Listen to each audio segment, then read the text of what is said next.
in terms of public polling, there's now quite a high level of dissatisfaction with the track record of the Bank of England. Well, our job is, of course, they expect the public to say, well, it's your job to get inflation down to target, and my response to that is, yes, it is, and we will do it. No, actually, it's your job not to have let it get to this kind of level of second round effect either. I'm sorry to have to disagree on this point, but there's a very large body of first round effects going on at the moment. Inflation is clearly still over 10% in the UK. It's 5 times your target. Food inflation is, I think, over 16%, which shows why inflation harms the poorest and those on fixed incomes the worst. And the second round effects that you've given us evidence on in the past that you were particularly vigilant about seem now to be everywhere that you look in the economy. There are wage pressures, there are strikes, there is services inflation.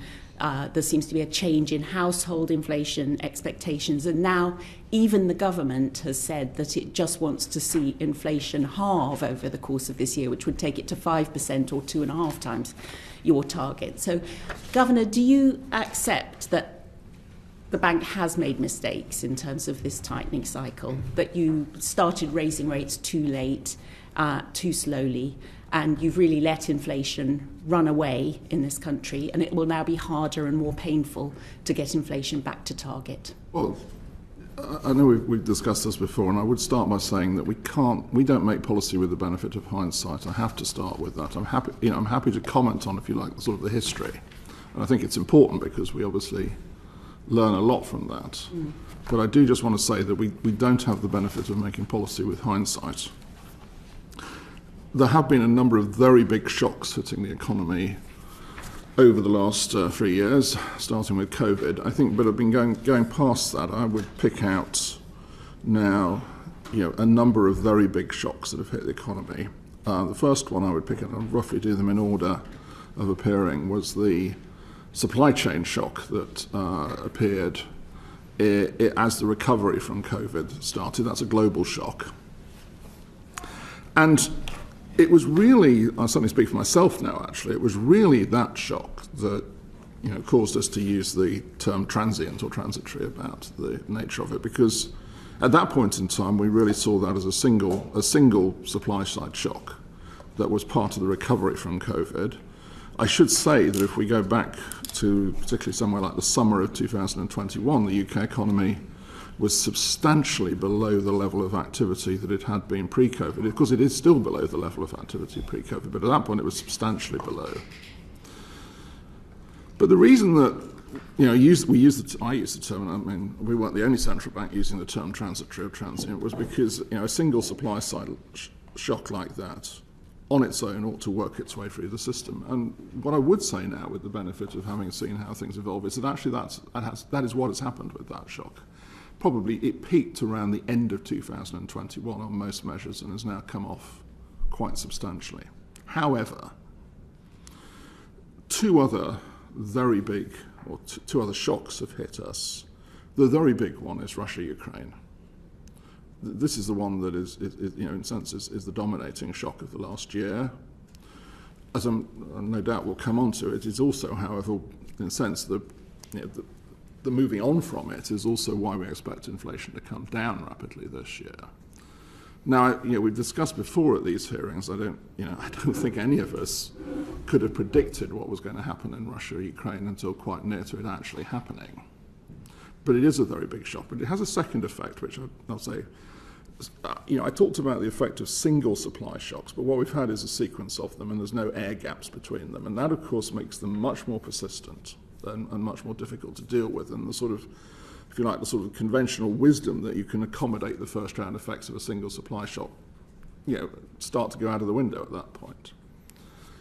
The third shock is the one that we've discussed a lot before, and I really take to be, in a sense, highly relevant to your question, which is then the question of the labour supply in the UK. As we've observed and as we've commented on extensively in the monetary policy report, there has been a decline in participation in the UK. Now, many countries had a decline in participation in the sort of initial COVID period, what sort of differentiates the UK is that it hasn't recovered. And this is the judgment. I come back to this question about judgments we had to make at the time. And, you know, I mean, I remember you saying, and you're right on a number of occasions in the past, you could observe elements of tightening going on.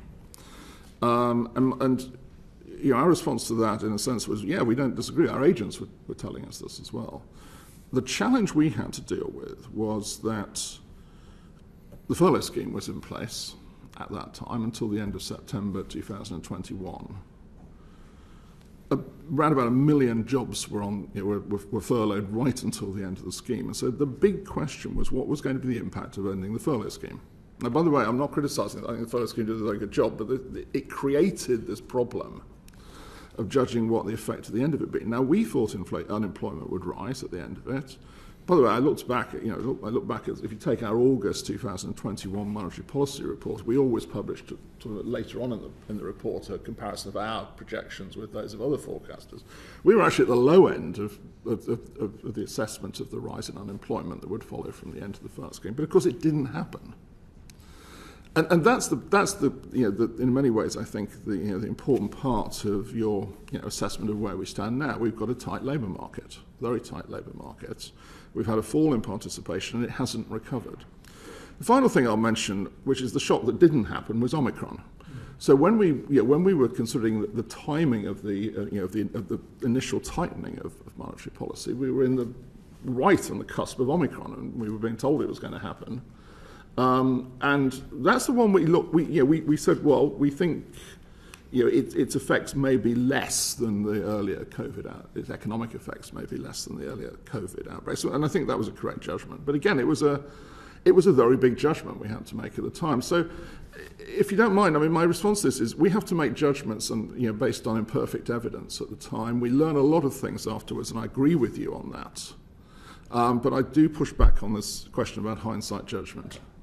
Well, I'm going to push back on you, if I may, that's fine. Governor, because I've gone back and you and I have discussed this quite regularly over the last few years. And I want to just pick out some of the exchanges that the team have highlighted, and I think you probably will have gone through them. And I'm going to start in May 2021 with your evidence there, because by that time, inflation had risen from below target to your target of 2%. And you told us that there are some very hot spots and very hot areas of prices.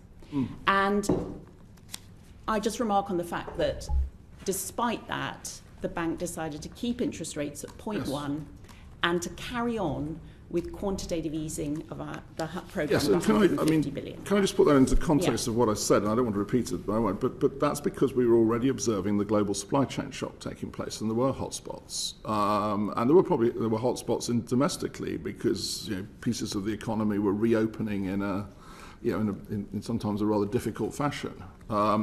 And the question for us was, are those going to be permanent effects or temporary transient effects? That's the question. The judgment you took at that point was that it would be temporary. Okay. Yes. We then get to September 2021, and I think it's that fourth quarter that I find most interesting to look at retrospectively. So by now, inflation is now over your target. It's at 3.1%. You're still doing the 150 billion of quantitative easing at that point. Yes. We then get to November 2021, and inflation is now running at 5.1%. And you're saying, I'm now very uneasy about the inflation situation. Of course, that is the moment when the committee judged that some modest tightening of monetary policy was likely to be necessary. So it didn't actually move until a bit later on in the autumn, 0.1. But we moved. Yeah. So you're still at 0.1 at that point. And then... can I just observe that that's precisely the point in time that I was just referring to, with these two things that we were having to assess. One was the effect of the end of the furlough scheme. And of course, by the way, I said it ended at the end of September, but the data doesn't come through for another, couple of months. And the second one is Omicron. I mean, those are two things that were very much uppermost in our mind at that point in time. I understand that, but you accept that monetary policy was kept very loose, despite the evidence that you gave us, is that there is risk that it transfers into real pressure in terms of wage negotiation, yes. to prolong inflation, lead to higher yes, inflation because, expectations, all the things yes, that we're currently seeing. No, I perfectly agree with you on that. But the reason that I agree with you is because we were seeking to balance these various conflicting and countervailing pressures at that time, and to assess what was going on in the labour market as this million jobs on furlough unwound, as to how that would wind its way through. And those were very difficult judgments. And we concluded by December that the right thing to do was to start to tighten monetary policy. But we were still very uncertain because, remember, that was just about to go into the Omicron wave at that point. Okay, so let's step forward then to exactly a year ago today. By now, inflation has risen to 6.2%. Interest rates are still only at 0.5%. And your evidence at that point is to say, I must say that transitory was becoming a slightly overused and in some circles overabused term.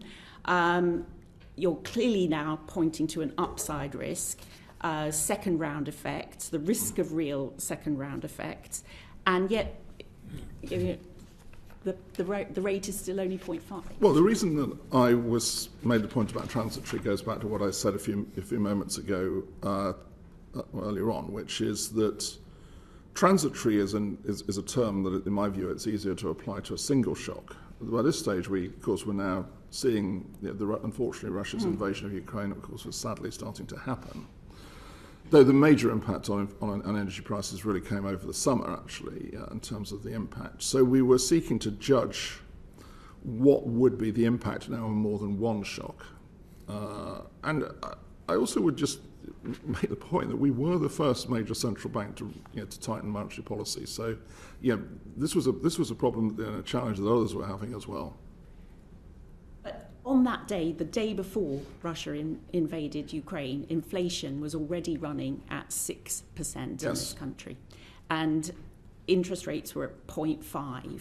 Yes. And I wonder whether it is your opinion now, not with the benefit of hindsight, because these are all contemporaneous observations, that the risk to inflation was always more to the upside than to the downside, given the level of monetary policy that we had at that time. And the second round effects, the risks to those second round effects becoming embedded were very high at that moment in time. But I think we were still, at that point, because of the nature of the shocks that we were dealing with and the question of how transitory they would be, that was the question that we were still, frankly, wrestling with at that point. And these are judgments we have to make, I'm afraid. We changed our view on that as we went through the summer, really.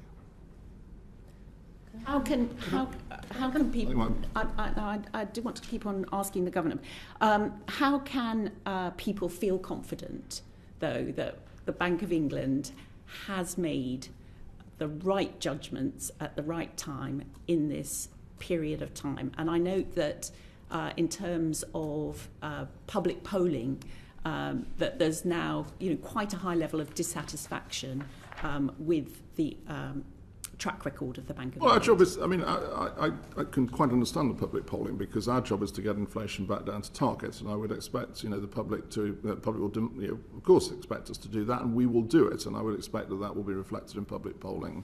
So at this point in time, I would of course expect the public to say, well, it's your job to get inflation down to target, and my response to that is yes, it is, and we will do it. No, actually, it's your job not to have let it get to this kind of level of second round effect either. I'm sorry to have to disagree on this point, but there's a very large body of first round effects going on at the moment. And one piece of evidence for that, we think, is that the fall that we expect to see in inflation this year, which we've set out in the monetary policy report, is the unwind of what we then call the base effects from last year. This is a very powerful unwind. Now, there's a second question, which no doubt we'll come on to, about will there be persistence? But these base effects are unwinding very powerfully this year, and they will unwind more as the year goes on because of the nature of what happened last year. That, to my mind, indicates that there is a very big first-round effect in here. why we'll get on to the second round effects because 5% now is the government's own target. It wants to halve inflation this year. A lot of the expectations you've set in terms of your forecasts of us getting back down to that level, I think what worries this committee is the persistence of some of those second round effects persisting at 5%. But I do want to I say actually, I mean, as you'll seen from the report we published, our projection just, indicates that inflation will probably come down below 5% by the end of this year. You'll forgive the committee for being slightly sceptical of those projections, given how often we've seen those projections turn out to be incorrect. Well, it's right for you to question us on those, and I accept that. But what I would say is that there are really sort of two countervailing forces going on at the moment. There are very powerful base effects that are going to come out, effectively come out this year, and that puts a very powerful negative trajectory on inflation. Unless we have some event in the world that we do not know about at the moment. And that's really down to energy. A lot of that is down to energy prices. Now, we are concerned about persistence, and that's why we frankly raised interest rates this time, because you could justifiably say to us, if you've got this view of inflation going forwards, and of course we do take different views on this, as you'll know, and those of us at the table take different views on this. If you've got those powerful sort of downside forces, why are you raising interest rates again? And the answer for me to that question is I'm very uncertain, particularly about price setting and wage setting in this country. We have got the largest upside skew in our forecast that we've ever had on inflation, which still actually leaves it coming down to target, by the way. I mean, this is otherwise the central case would come below target. So we do put weight on the persistence risk, but there are very powerful downward forces this year, other things equal.